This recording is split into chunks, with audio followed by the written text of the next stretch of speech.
উচ্ছেদ অভিযানকে কেন্দ্র করে উত্তেজনা ছড়ালো শিলিগুড়িতে। ডেপুটি মেয়রের অফিস ভাঙচুর করলেন স্থানীয় বাসিন্দারা।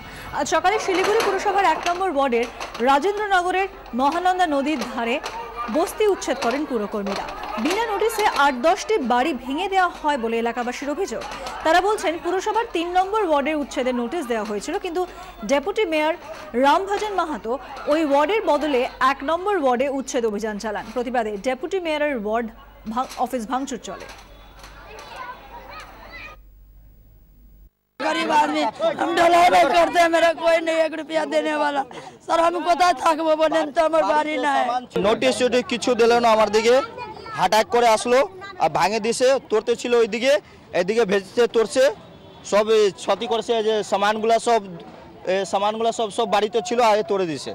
এদিকে কোনো নোটিশ ছিল না, তা ভাঙে দিছে। ওইদিকে নোটিশ ছিল, ওইদিকে ভাঙলো না। কেন ভাঙবে? দিকে করে মানুষের বাড়ি, ওর বাড়ি বানাতে বলবে। वो बुलडोजर गाड़ी लेके आया था और खंती उन्ती लेके आया था। शुरू कर दिया। हाँ, नोटिस भी नहीं आया था, तोड़ दिया। তো গরিব মানুষ কোথায় যাবো আমরা? কি বড় লোক যে পয়সা দিয়ে বড় বিল্ডিং বানাবো, চাই জায়গা কিনবো, কিছু কিনতে পারবো না আমরা। 3 নম্বরের আগে নোটিশ দেওয়া হয়েছে, ওদিকে ভাঙা হয় না, এদিকে আবার ভাঙিয়ে রেখে দিয়েছে। কেন 3 নম্বর ওয়ার্ডে কেন ভাঙে, কি মনে করছেন? এটাই তো আমরা এখন জানতে চাই যে কেন ওদিকে ভাঙা হয় না, এদিকে কেন ভাঙলো।